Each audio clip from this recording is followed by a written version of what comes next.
Hello everyone, welcome to my channel. I'm Kissy. So, just at the height of things, it seems that the energies that be want to, somehow make you question where you truly stand in life, in your beliefs, or in your convictions. So,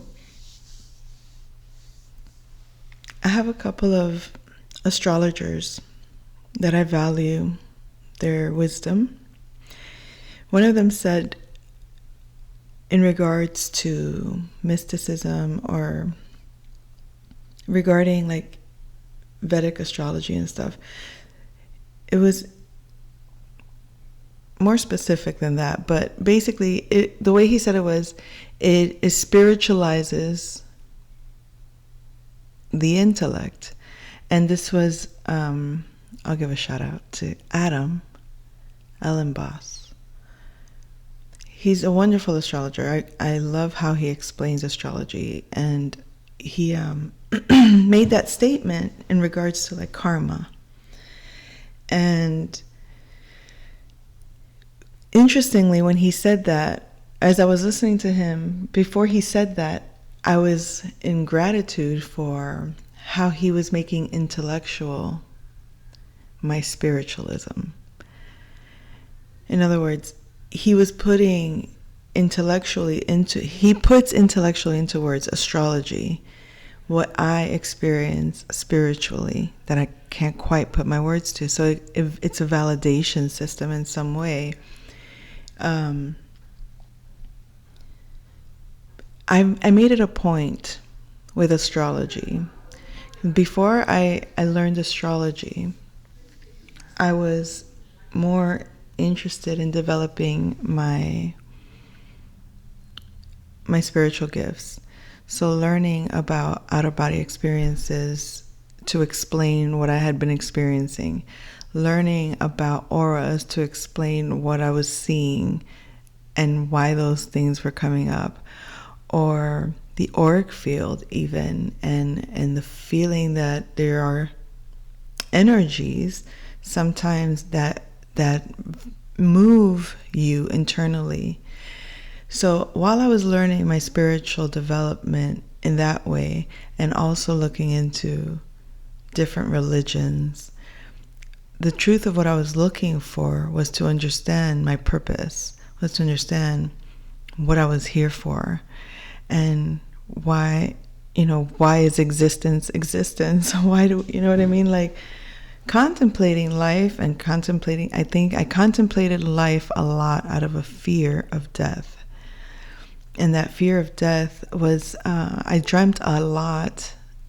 I used to have a lot of nightmares of my father passing away. And those nightmares, I would have like memory dreams of like what I felt, what I believe is past life memories. And they would somehow be kind of like linked. And having these experiences at a very young age and not really knowing what they meant, not wanting to talk to my parents about it, because it came with a very strong level of anxiety, internal anxiety. And already realizing, oh, I can look over here and see that this person is very anxious, and I don't trust that they can control their anxiety to, you know what I mean? Like, I was already looking at things in that way, like, I can't talk to you because it'll freak you out if I even explain this, you know what I mean? Or you don't have the tolerance to have this conversation without getting overly emotional or upset, because the topics are considered taboo. People don't want to talk about death. But then I had it, and on the other end, I had where it was so normalized talking about, planning for the future and planning for the inevitable negative outcome, that I had to like learn to deal with my feelings about it and learn to, without being overly emotional at the same time, because it's just a part of life. So it's like those topics were very taboo, or were very uncomfortable, to say the least. But because there was no real support in the sense of the churches I would go to try to find the answer, all kind of led me to the same conclusion, that it's like, oh, I have to listen to you and depend on you to get an answer from God, or to know the truth of God. And that didn't sit well with me. Even though I valued the teachings from a doing God's will perspective. Like, I want to live a godly life. I want to live a good life, I want to experience the grace of God, because I believe that the grace of God exists. And it's the only thing that has kept me from getting lost in fear. It's the only thing that has anchored me. The only thing, including in my dreams. I used to have extremely vivid and nightmarish dreams.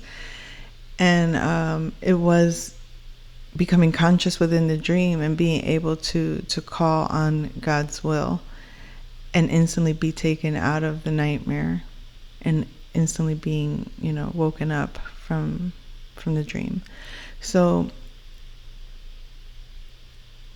not being able to talk about that, it made me realize how limited my surroundings were. So experiencing, getting to know people from different cultures and talking to different people from different religions growing up expanded, obviously your own curiosity leads you towards the things that you are growing and learning from. So learning about religions or perspectives of faith, different perspectives of faith, all in order to discover the common ground, all to discover what is actually true, like what out of everything is somebody's rule to keep us tame versus a common denominator that everybody can live by. And that's what I've come, this is where I've been, I guess you could say, this is where I come from, or that's what created my way of being. And I come from a background of people that are, quote unquote, will claim that they're a religion, and that, they'll mention that they believe in God and that they have these ideas of God. But if they heard what I actually speak on, they can see past the taboos that their beliefs limit them from opening up to. Like, for example, the fact that I do readings, the fact that I talk about the spiritual realm, the fact that I talk about angels and demons, and I try to explain it in a not so woo-woo way. I call them archetypes. I'll say behaviors. I'll say a way of doing something to make it clear. Not you, the person, are a demon, or not you, the person, are an angel, so much so. But this part of you, or this characteristic of you, or this sense of you feels mostly good or mostly not good, mostly dark or mostly light, and it fluctuates. And trying to explain it in the simplest way, that way, doesn't eliminate the judgments, the weird stares, or the mocking of the audacity of believing or having a faith that I stand on, that I live by, and that is as real as anything is to me. You know what I mean? So it's like, on one level, you can hear people that, you know, you admire and you look up to, and you know that beneath the we are in the same way thinking, you can hear the smirking or the judgment or the disdain even. I can't describe what it is. And those are just things that I've experienced, and in the way that I've experienced them. But anyways, I don't think I need to explain anything further on that. I did have something that I wrote, and I want to share it.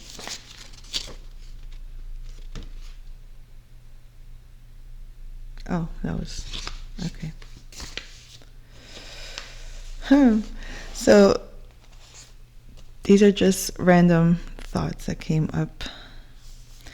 I don't want a ghost lover. I need a man that envelops my soul. So in the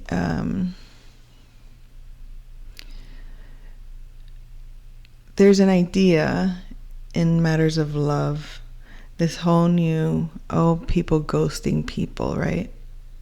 And it's become popularized, like it's just the most normal thing to do. And people just do it because they can. And you actually can. You're not under any obligation to maintain communications with anyone. But it's how far do you lead somebody on before you decide, oh, never mind. Or how clear were your boundaries from the beginning to the point that you can detach with little or no explanation, and it's understood, well, why would they give me an explanation? We're not even, you know what I mean? Like, there's nothing there to claim. There's nothing there to like be like, hey, why are you this or why are you that? No.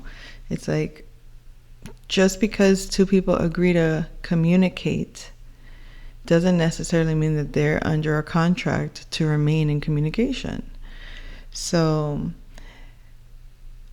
being clear, I guess, on knowing the difference, you know, the ghost lover is obvious once you understand the mindset of, intentions are not, your intentions are not always reflected back at you in the same way. Sometimes you get a reflection that's opposite,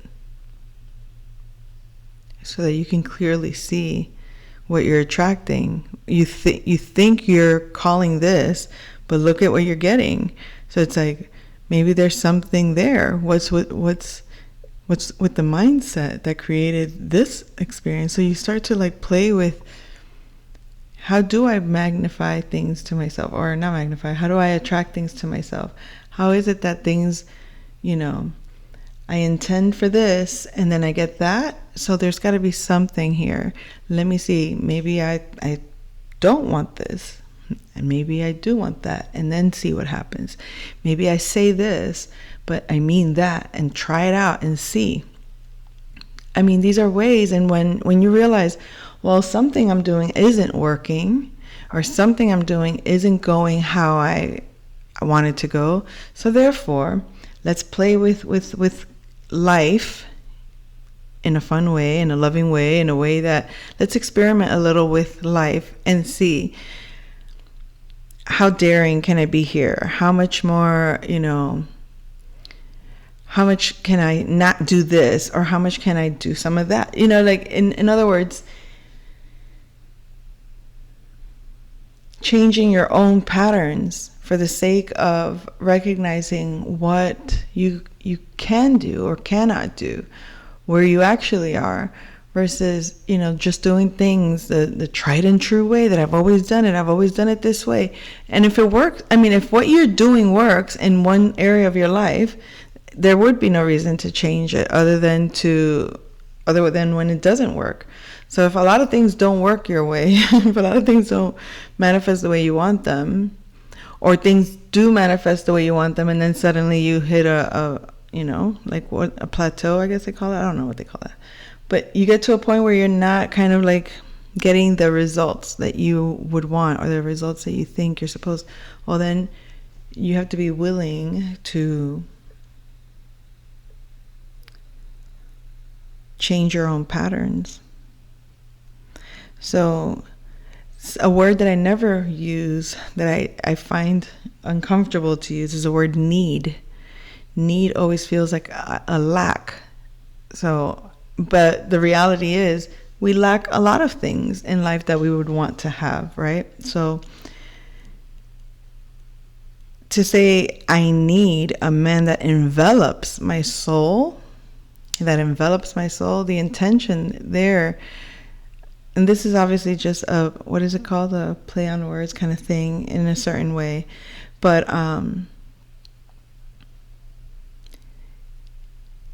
it's changing a pattern in myself. Like, well, maybe the things that,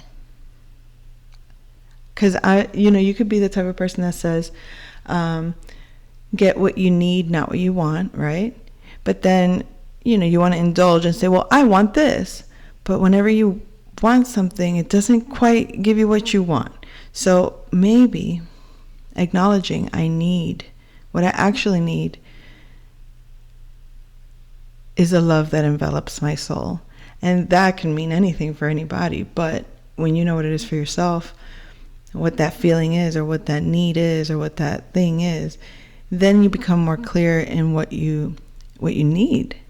And maybe that changes a pattern, as opposed to not getting what you want, but at least receiving what you need. And sometimes when you ask in the way, when I need what is best for me, or what is in my highest good, and you're open to what that could be, then you can see, oh, wow, I didn't realize this was in my highest good. Oh, I didn't realize that this was actually, because of how it actually feels more aligned to your nature, or it's more aligned to what grows you in a more healthy way. So anyway, something else that I wrote here. Some things are too painful to feel, that if it's out of our own control to help others, then what we do is hold space. That's what I meant to say, okay. Some things are too painful to feel. So if it's too out of our control, so if it's out of our control to help, then at least hold space, because it's best to detach with compassion. When pain is experienced in injustices of life, in the mundane, it's necessary to have a spiritual perspective of holism in order to not suffer unnecessarily. So unnecessarily means it's out of your control to change it. Like, there are things that I can suffer for. I can watch a commercial and cry over the, a bully beating up a kid, and it can make me sad for the kid, right? But you can't help, when you witness something that is painful, to experience the suffering of it. So if you don't have to see it and experience unnecessary pain, meaning there are things across the globe that I can't help, I can hold space for, or things across the country, that you empathize for and you have compassion for, but you can't get caught up in, because if you do get caught up in it, you will drown in it. Not everybody is sensitive that way. Not everybody, and yes, some people would think, oh, if it doesn't hit close to home, you're not going to feel it. No, it doesn't have to hit close to home to feel it. When you feel it across the globe, you feel it. There's, that I hate that when people judge people and think, oh, you don't feel the pain that I feel of this? Well, now you need to feel that pain to suffer. You need to suffer and feel that pain. You don't know the pain I have felt and why I need to not feel that pain right now, because it's out of my hands. I can't do anything about that pain here and now other than to hold space and have compassion for it. So to try to enforce that I feel pain like out of some kind of obligation, or to force a suffering upon me that I don't have to feel to prove anything to anybody, that right there, it's like there's a false religious belief of some type that I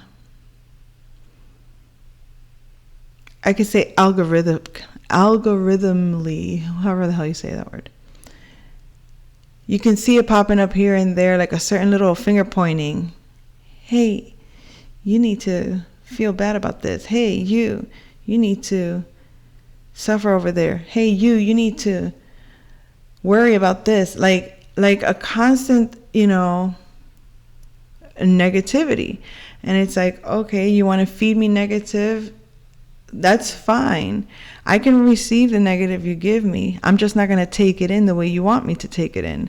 I'm just not going to transmute that energy the way you think I'm supposed to transmute it. So that's acceptance. That's receiving. That's receiving life as it is.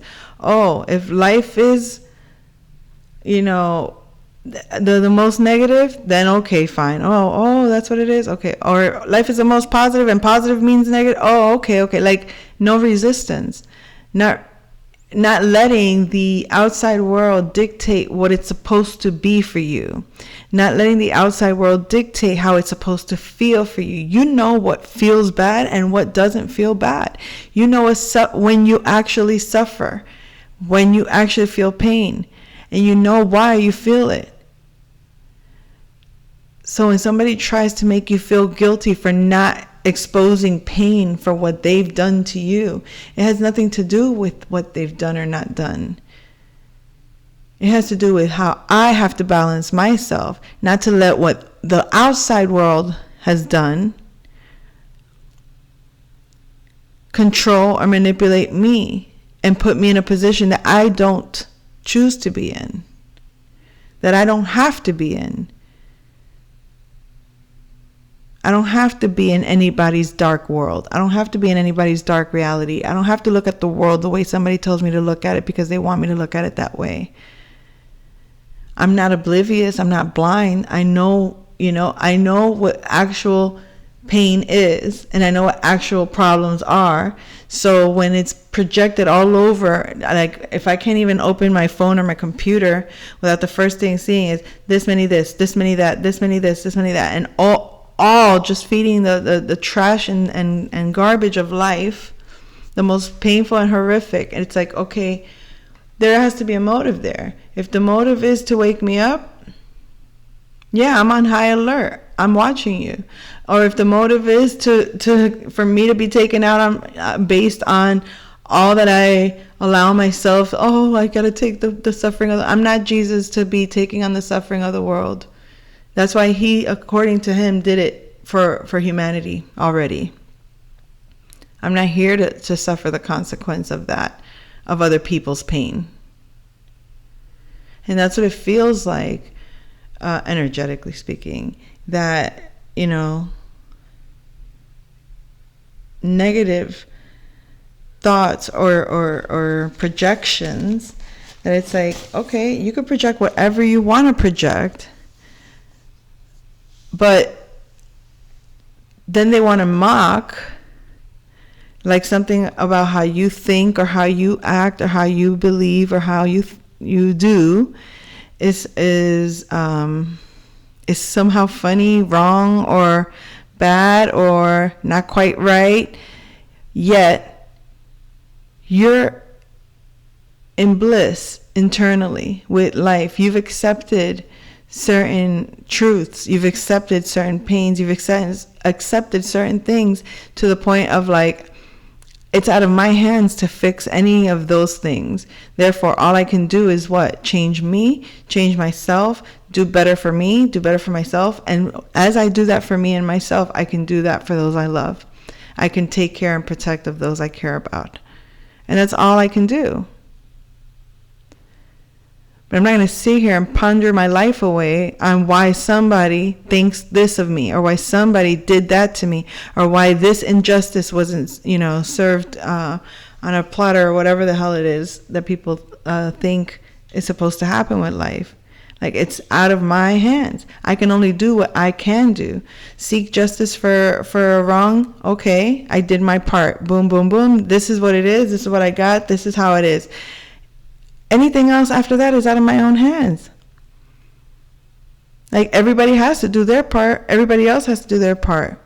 Meaning, I can only go with the information I have and bring it to the proper people. The proper people are supposed to do what they're supposed to do. And if they're not doing what they're supposed to do with it, I can go over their heads and then try to get somebody else to resolve it. Or I can resolve it myself. Either way, it's trying to fix something that isn't for me to fix. It's not for me to fix somebody else's problem. But that's the underlying message, is fix the problem that isn't yours to fix. Yet, when you fix it, we're not even going to acknowledge you fixed it.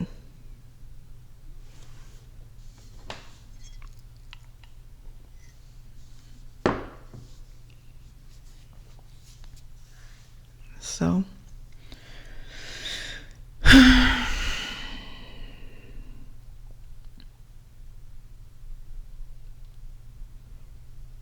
sometimes you tell somebody, like, what good is it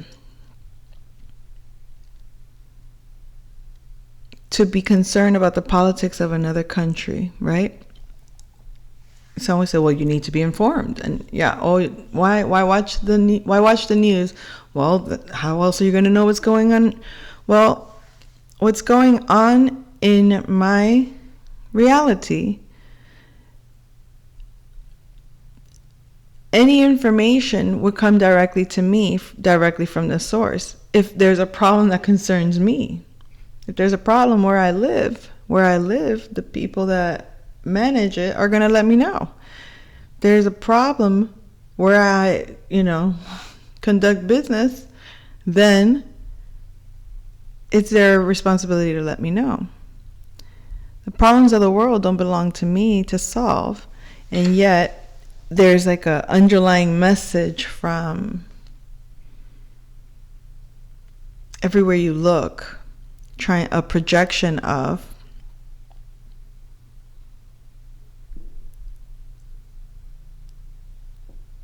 that's the thing to do somehow, is to, like, for example, like Elon Musk, he's a problem solver. But people actually go to him and say, hey, can you solve this?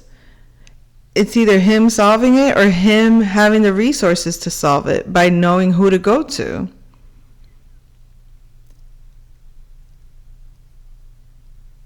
But I doubt that he's busy solving problems for other people just for the sake of doing it. No, he's solving problems that he wants to solve, problems that benefit his growth, problems that he wants to know the answers to. And if nobody can do it, well, I'm going to find a way to get it done. That makes sense. Okay, I want to solve this because for myself,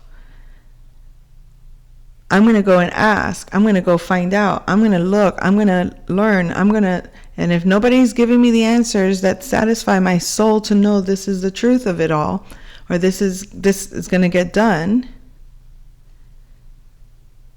then I'll do it. But that's what I think progressiveness is about.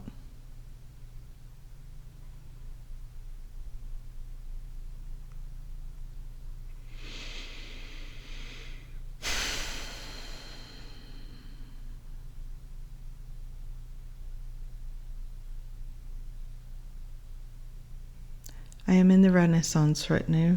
I have Renaissance music in the background. Oh, it's called Beautiful Venus. Interesting. By what? Clemens Non Papa? What? Clemens Non Papa. Jacob Clement. Beautiful Venus.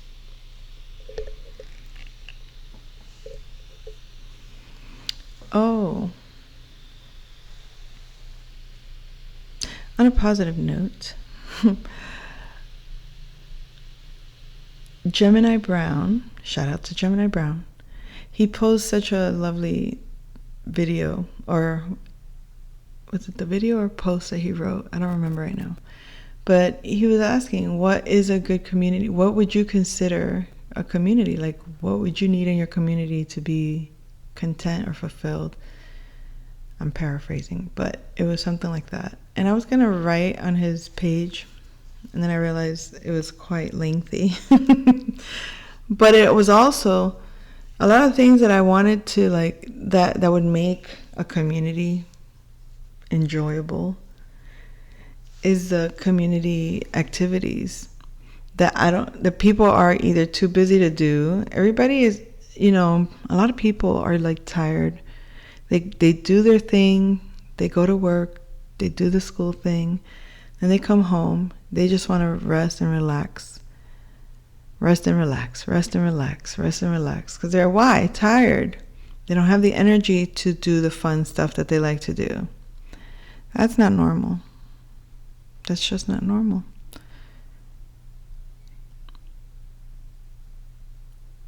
It's kind of sad, actually, how many people continue to live in ways that are not life affirming. There's nothing wrong with working and working hard, working a lot, doing the most, even when it's something that you genuinely love doing, you genuinely want to do. You could barely sleep because you enjoy doing it so much. And in the short period of time, you generate more than somebody can generate doing a lifetime of listless things that suck and drain your life force. So people can mock or criticize, all the avenues I've explored, all the ways like I've sought to enrich my life, to find a place within myself that I'm like, oh yeah, I've pursued things that I've pursued learning things that I can see myself doing for a long time. And those pursuits have led me to where I feel I'm at with myself today. I'm doing the things that I enjoy, and I'm doing them with my mind at ease, with my heart in peace. And I don't know, there's this moral judgment vibe of, I can't believe you did that. Or, like a lot of people can't walk away from a relationship. A lot of people can't walk away from a job or a career. A lot of people cannot do that. That I've noticed, a lot of people cannot do that. And a lot of people cannot accept following their bliss and not doing the tried and true. No matter how, how you put it, it's like this will liberate you. This will make you free. This will make you feel alive. This will make you wake up every day grateful. And you can say that, you can live that, and people will still do what they do. So there's no point in trying to change people. That's why you just work on yourself, and then it's like you sit there and you're enjoying your space for the sake of existence. And if people don't like it, I guess that's too bad. So Okay, I'll come back with another message. Take care.